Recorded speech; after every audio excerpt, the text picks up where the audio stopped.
wa haitsu aqulul madhhaba faminat tariqaini awit turuqi. Dan pada sekira-kira aku ucapkan akan kata-kata mazhab, faminat tariqaini, maka bermula dianya kata-kata mazhab itu khilaf daripada dua tarik ataupun daripada beberapa tarik-tarik. Jadi istilah mazhab itu khilaf ialah tarik.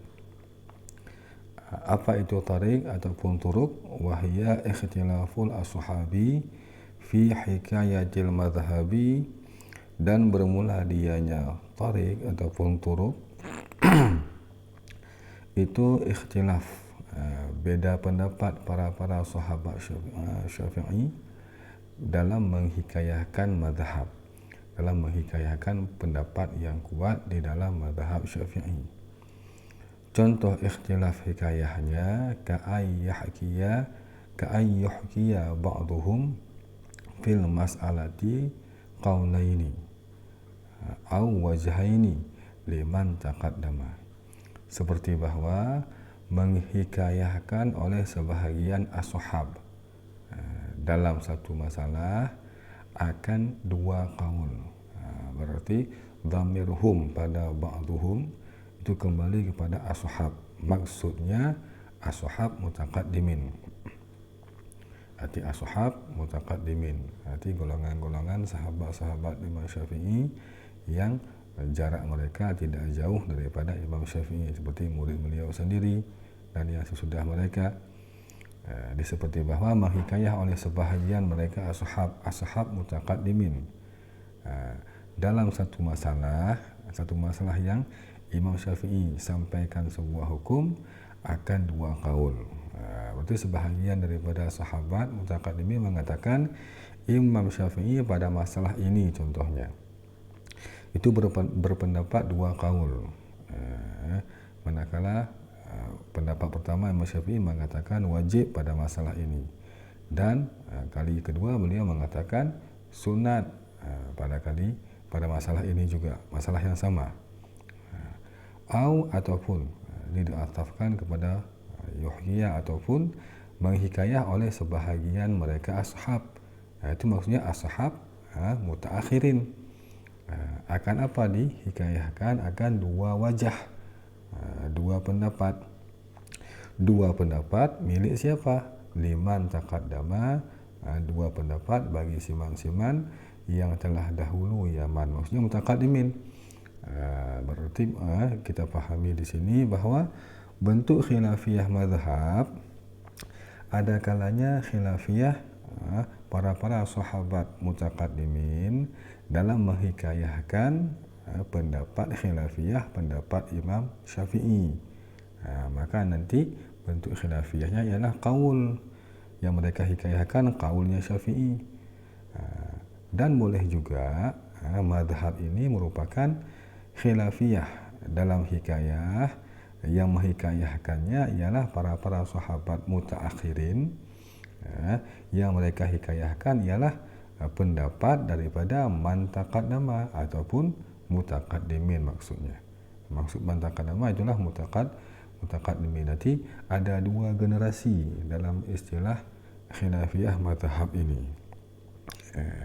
Di generasi pertama itulah para ashab mutaqaddimin menghikayahkan khilaf pendapat Imam Syafi'i.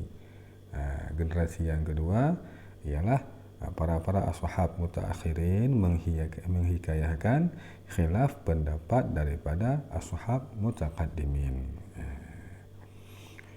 Itu keduanya dikatakan dengan tarik khilaf. Dua masalah tadi dikatakan dua ialah tarik khilaf. Tarik khilaf pada hikayah qaul Syafi'i, berarti yang hikayah mutaqaddimin, ataupun tarik khilaf ialah para mutaakhirin yang mereka hikayahkan ialah pendapat ataupun wajah daripada mutaqaddimin. Dan demikian juga tarik katanya wa yaqta'u ba'dhum bi ahadihima, dan mengkata oleh sebahagian mereka sahabat, masuk sahabat tadi Andai kata yang menghikayahkan ialah mutaqaddimin, berarti yang mengkata juga mutaqaddimin. Jadi tarik khilaf berarti mutaqaddimin. Menghikayahkan Imam Syafi'i pada masalah ini berkata 2 kali ataupun 3 kali. 3 pendapat dalam satu masalah. Sedangkan tarik kata itulah mutaqaddimin juga, yang mereka menghikayahkan bahawa pada masalah ini juga Imam Syafi'i hanya sekali berkata. Demikian juga pada contoh pada bentuk hikayah mutaakhirin. Jadi mutaakhirin mengatakan mutaqaddimin pada masalah ini menyampaikan dua pendapat khilafiyahnya, ataupun 3 ataupun dan seterusnya. Itu tarik khilaf namanya. Sebahagian daripada mutaakhirin mengatakan mutaqaddimin hanya sekali berkata, dinamakan dengan tarik qata'. Tidak mengqata'kan oleh sebahagian mereka ulama ashab, baik ashab mutaqaddimin pada hikayah Imam Syafi'i ataupun mutaakhirin pada hikayah mutaqaddimin. Dengan apa dikatakan? Dengan salah satu keduanya tarik khilaf tadi, keduanya qaulaini ataupun keduanya wajahaini. Andai kata memang bentuk tarik khilafnya ialah 2 qaul. Ini ihdahuma, bukan kaid. Karena nanti tarik khilaf bisa jadi nanti ialah 3 qaul ataupun 4 qaul dalam satu masalah. 2 wajah, 3 wajah, 4 wajah dalam satu masalah. Kita ambil contohnya, umpama contoh saja dalam masalah A. Sebahagian daripada mutaqaddimin mengatakan Imam Syafi'i pada masalah A mengatakan wajib sekali dan mengatakan sunat sekali. Itu dinamakan dengan tarik khilaf. Dan kemudian sahabat mutaqaddimin yang lain mengatakan Imam Syafi'i pada masalah A tersebut hanya sekali berkata, apa yang dikatakan wajib contohnya, atau sunat contohnya. Demikian juga dicontohkan pada masalah khilafiyah mutaakhirin tentang pendapat mutaqaddimin. Itu bentuk hikayahnya, belum tarjihnya. Tarjihnya thumma ar-rajihul ladzi 'abbara 'anhu bil madhhabi imma tariqul qat'i awil muwafiqu laha min tariqil khilafi awil mukhalifu laha kama sayadhaharu fil masaili. Kemudian bermula pendapat yang rajih, pendapat yang kuat. Pendapat rajih alladhi, yang mentakbirkan untuknya pendapat rajih, yang mentakbirkan ianya Imam Nawawi untuknya pendapat rajih dengan kata-kata mazhab, yang diistilahkan dengan mazhab, manakala yang rajih tersebut itu ialah tarik qata'. Jadi ketika Imam Nawawi memeriksa dalil-dalil daripada tarik khilaf, dalil daripada tarik qata', beliau menyimpulkan manakala timbul hasil ijtihad Imam Nawawi bahawa yang kuat dalilnya ialah pendapat yang ada pada tarik qata', maka beliau katakan nanti pada masalah ini berarti mazhabnya ialah pada tarik qata'. Ataupun bermula yang rajih alladhi 'abbara 'anhu bil madhhab, itu ialah tarik yang muafakat, yang cocok hukum, maksudnya yang cocok hukumnya, yang sama isi hukumnya walaupun beda dalil, yang muafakat baginya tarik qata' daripada tarik khilaf. Jadi tadi contoh tarik khilaf. Dalam masalah A, Imam Syafi'i kita contohkan khilafiyah mutaqaddimin saja.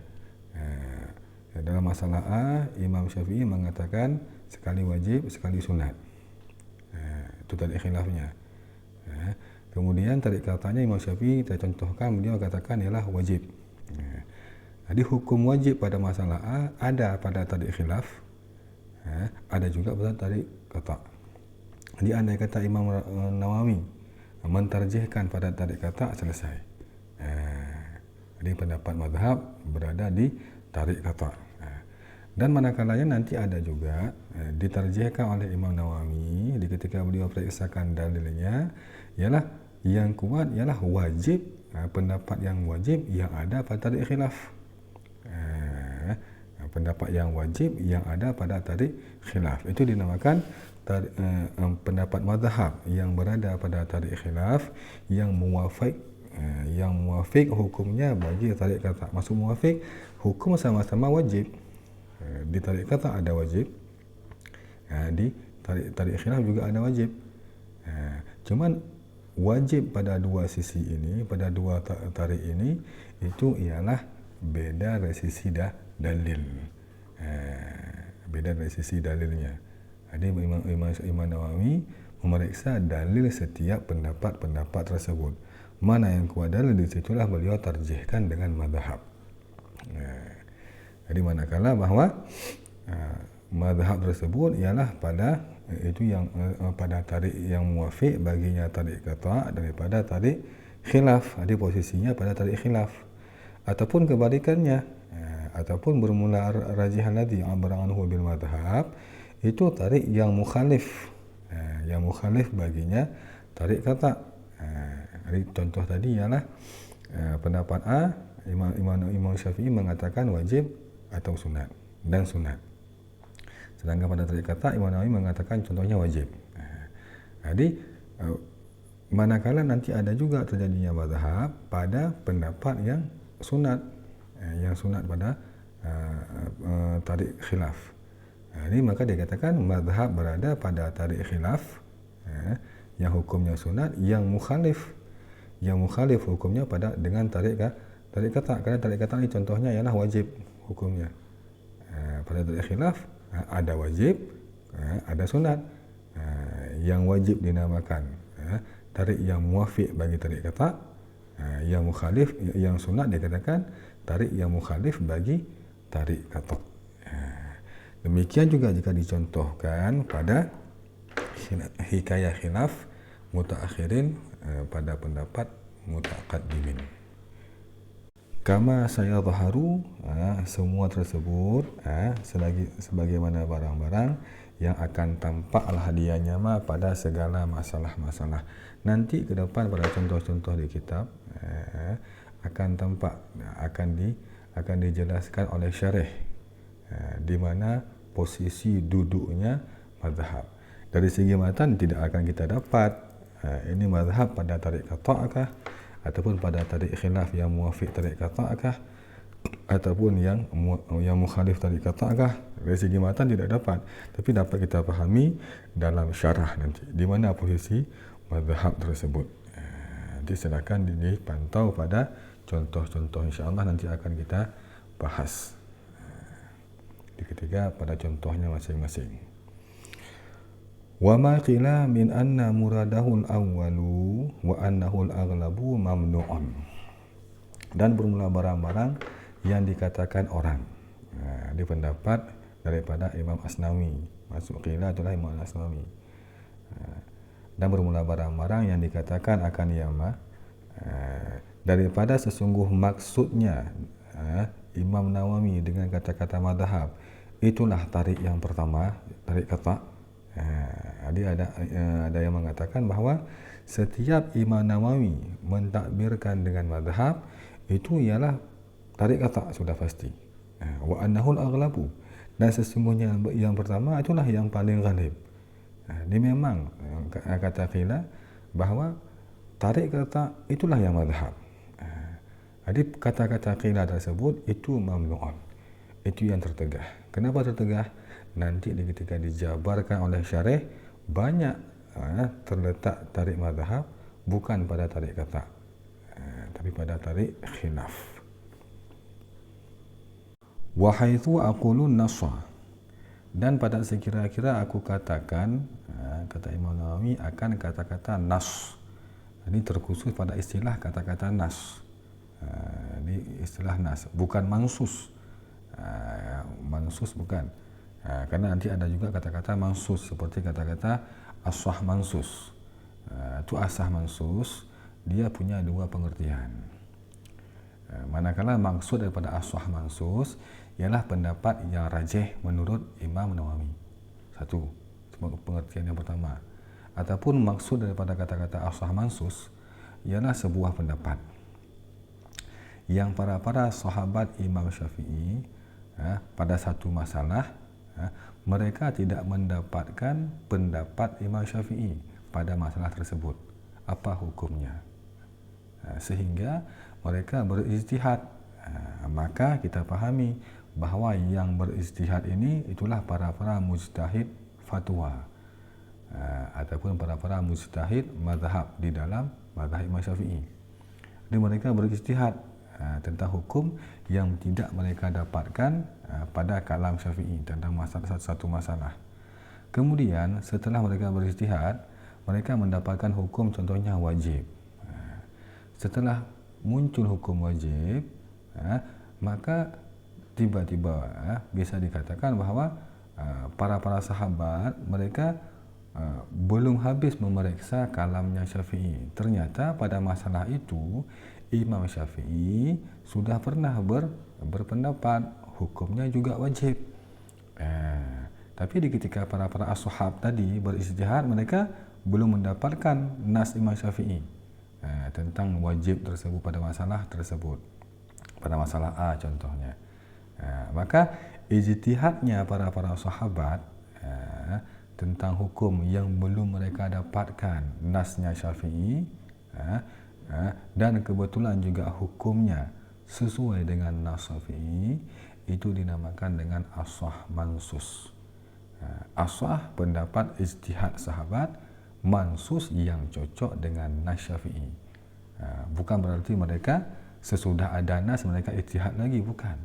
Tapi mereka berijtihad di ketika mereka belum mendapatkan nas Syafi'i pada masalah tersebut. Itu andai kata hasil ijtihad mereka cocok seperti nasnya Syafi'i. Tapi andai kata tidak cocok, maka pendapat itu tidak diiktibarkan. Itu ada dua istilah pengertian daripada as-sahih mansus. Tapi yang sedang kita bahas ini bukan mansus, bukan as-sahih mansus, tapi kata-kata nas. Jadi andai kata Imam Nawawi nanti mengatakan nas, maka maksud daripada nas tersebut fahuwa nasus Syafi'i. Maka bermula dianya kata-kata nas itulah nas Imam Syafi'i rahimahullahu. Wa yakunu hunaka ay muqabilahu wajhun dha'ifun. Dan adalah di sana, artinya adalah muqabilnya nas itu ialah wajhun dha'if. Wa yakunu hunaka ay muqabilahu wajhun dha'ifun. Nanti wajhun sebagai isim, hunaka khabar muqaddam, isim syarah. Jadi muqabil daripada nas, manakala bentuk muqabilnya ialah wajhun dha'if, maksudnya pendapat-pendapat yang diijtihad oleh sahabat-sahabat Syafi'i, tapi yang menentang dengan nas Imam Syafi'i, bukan asah mansus tadi. Tapi ini memang sudah jelas ada nas Syafi'i pada sebuah masalah, tapi bangun sahabat lain, sahabat Syafi'i berijtihad dengan hukum yang menentang dengan nas Syafi'i. Itu dinamakan dengan wajhun dha'if, bukan asah mansus. Kalau asal mansus tadi ialah para sahabat memang berijtihad pada satu masalah, tapi sebelum mereka mengetahui bahawa pada masalah itu ada nas Syafi'i. Tapi ini memang sudah ada nas Syafi'i, nas sudah maklum, nas Syafi'i hukumnya wajib contoh. Tapi diijtihad oleh para sahabat Syafi'i, mereka berijtihad lagi sehingga muncullah hukumnya sebalik menentang daripada nas yang wajib tadi. Apalah contoh hukum makruh kah, sunat kah, itu dinamakan dengan wajhun dhaif. Maka itu la yu'malu bih, tidak boleh diamalkan. Dikarenakan memang menentang nas daripada Imam Syafi'i, maka pendapat tersebut tidak boleh dikatakan ialah pendapat Imam Syafi'i, tidak boleh dinisbahkan dalam mazhab Imam Syafi'i, kecuali kaid. Masuk kaid, ini mazhab yang ini pendapat dalam mazhab Syafi'i yang menentang dengan mazhab Syafi'i, itu kaid itu terserah dia katakan kafir, tetap tidak bisa diamalkan. Karena pendapat yang menentang dengan nas sharih daripada Imam Syafi'i. Ataupun bentuk daripada muqabil nas, qaulun mukharrajun, itu sebuah pendapat yang ditakhrijkan ataupun yang dibanding-bandingkan, yang ditakhrijkan daripada sebuah nas milik Imam Syafi'i juga, min nasin lahu, daripada sebuah nas milik bagi Imam Syafi'i juga, yang nas Imam Syafi'i tersebut fi nadhiril mas'alati, pada bandingan masalah. Maksudnya ialah Imam Syafi'i pada masalah A contohnya, beliau berijtihad bahwa hukumnya ialah wajib. Contoh, kita ambilkan contoh, Imam Syafi'i menaskan pada masalah ular, hukum makan ular ialah haram. Itu nas Syafi'i, nas yang pertama Syafi'i. Sedangkan kita contohkan saja ini, pada masalah belut contohnya, belut. Di belut tidak ada nas Syafi'i tentang hukum belut ini apa. Ataupun ada hukumnya menentang dengan nas tadi, tapi ini kita contohkannya tidak ada hukum. Maka sahabat Syafi'i mentakhrijkan hukum yang ada pada ular dibawa kepada belut, ataupun dan kebalikan bisa juga hukum pada belut andai kata sudah ada nas, ataupun boleh juga kita contohkan pada ular Imam Syafi'i menaskan haram makan ular, dan pada belut Imam Syafi'i menaskan bahawa halal makan belut. Ini dua nas Syafi'i, dua nas. Sedangkan di antara belut dengan ular itu ada persamaan dari segi bentuknya. Contoh, ada sebuah persamaan, ada nadirnya, nadir masalah, itulah persamaan di antara dua hal itu. Maka para sahabat mentakhrijkan, padahal sudah ada nas Syafi'i haram pada ular, tapi para sahabat mentakhrijkan halal makan ular. Kenapa halal? Diambilkan nas pada belut. Pada belut, dikarenakan belut itu ialah bentuknya sama dengan ular, maka hukum halal yang ada pada belut yang merupakan nas Syafi'i itu ditakhrijkan, dibawa kepada ular, sehingga muncullah sebuah pendapat pada ular juga halal makan. Kenapa halal? Karena ditakhrijkan daripada hukum makan belut. Demikian juga sebaliknya, belut nas Syafi'i ialah halal makan, ditakhrijkan oleh sahabat Syafi'i haram makan belut. Kenapa halal? Dikarenakan mentakhrijkan hukum pada nas ular, hukum haram pada nas ular ditarik, dibawa kepada belut, maka muncullah hukum yang kedua pada belut, hukumnya ialah haram makan. Jadi nas yang kedua, takhrij ashab pada halal makan ular, dan takhrij ashab pada haram makan belut, itu dikatakan dengan qaulun mukharrajun. Jadi kita pahami di sini ada dua bentuk muqabil daripada nas.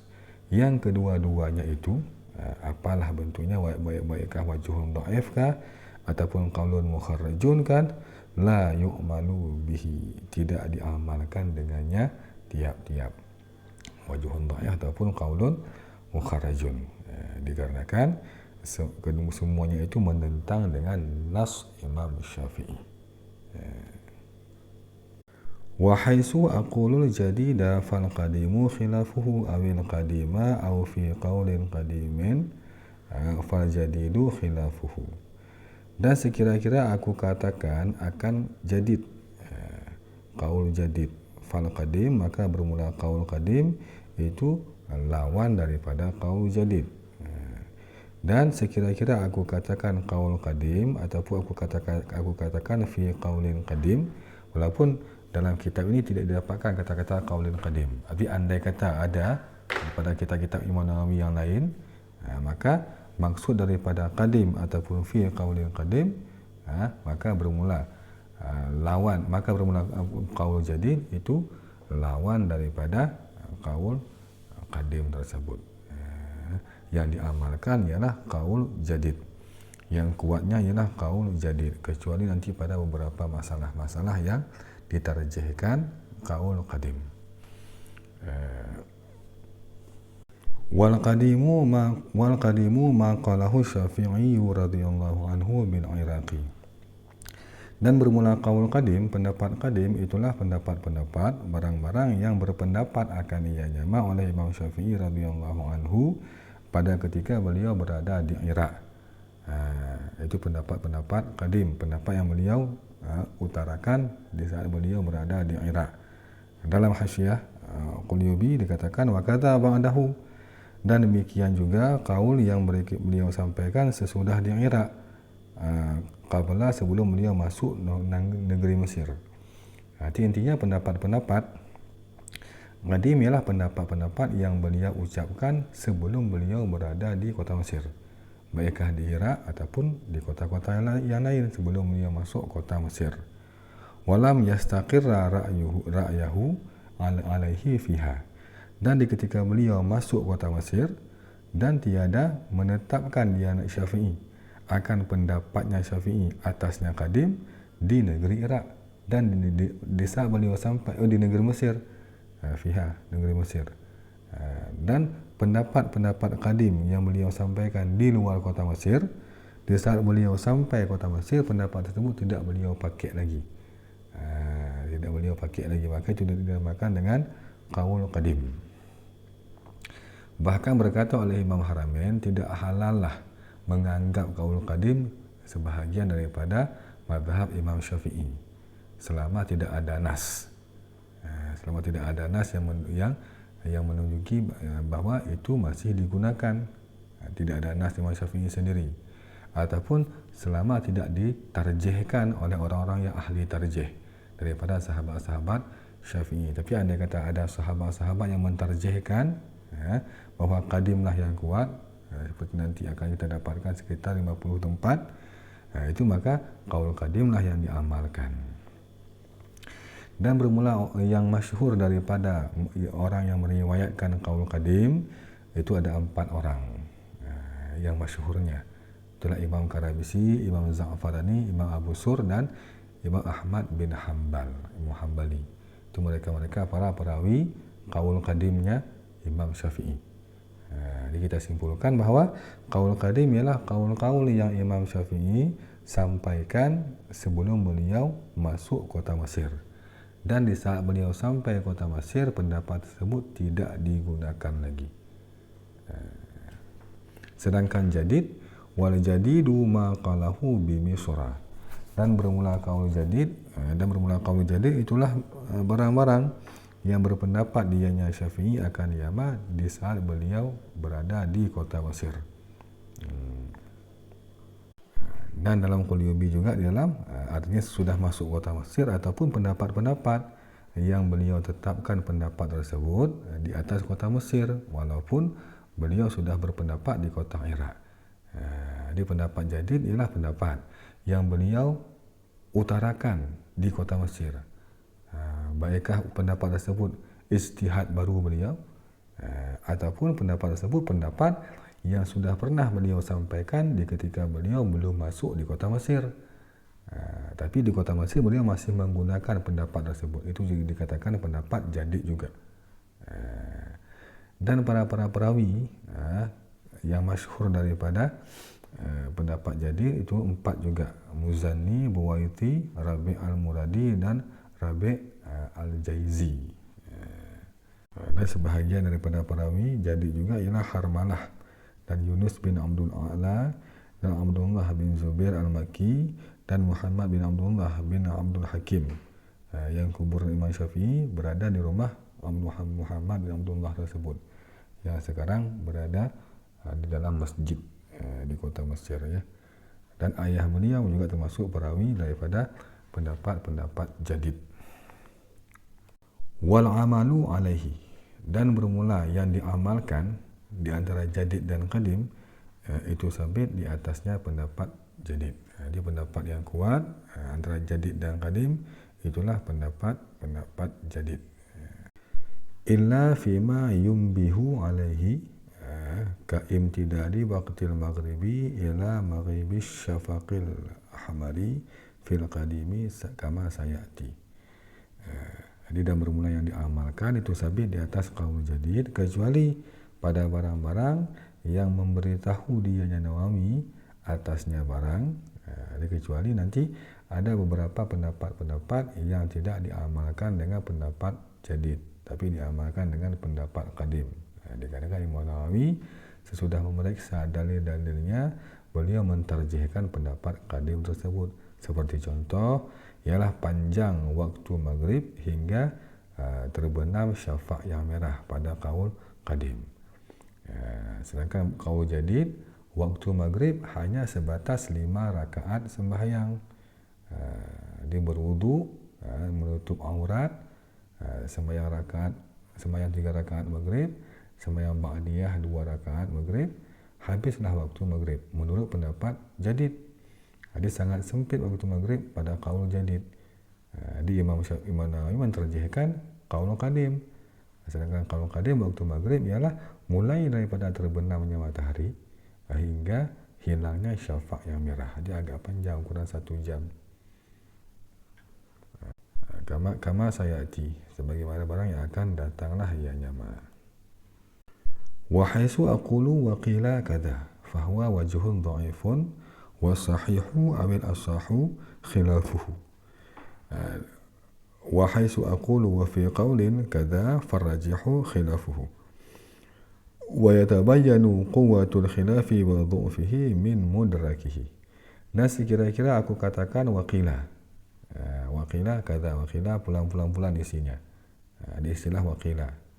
Maka bermula dia kata-kata waqila itu ialah wajhun dhaif, pendapat yang lemah. Jadi pendapat sahabat. Wasahihu, dan bermula pendapat sahih ataupun pendapat sah itu khilafnya daripada qila.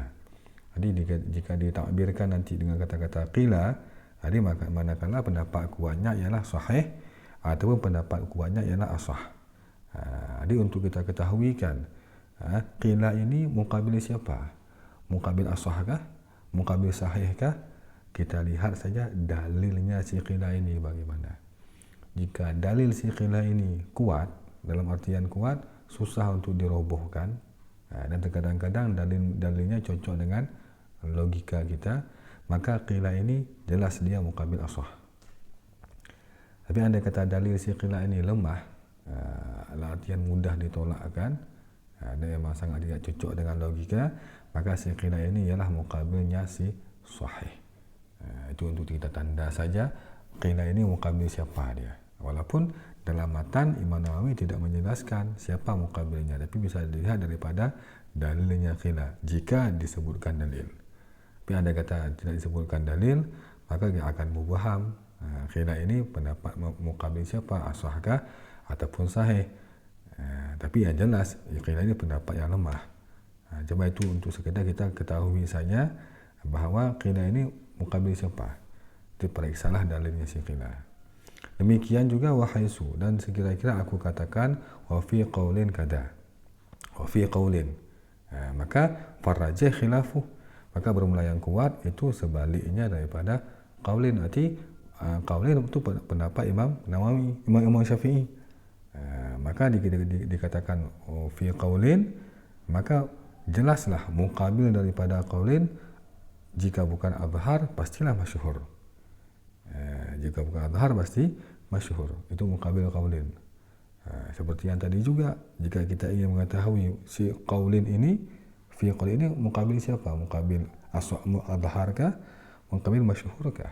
Periksalah dalil qaulin. Jika dalilnya lemah, maka dia muqabil masyhur. Jika dalilnya kuat, susah dirobohkan, maka dia muqabilnya azhar.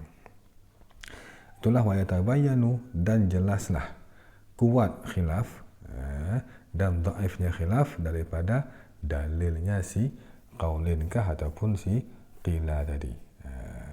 Jadi kita ketahui dia muqabil siapa. Itulah kita lihat dalil si qaulin ataupun dalil si qila tadi.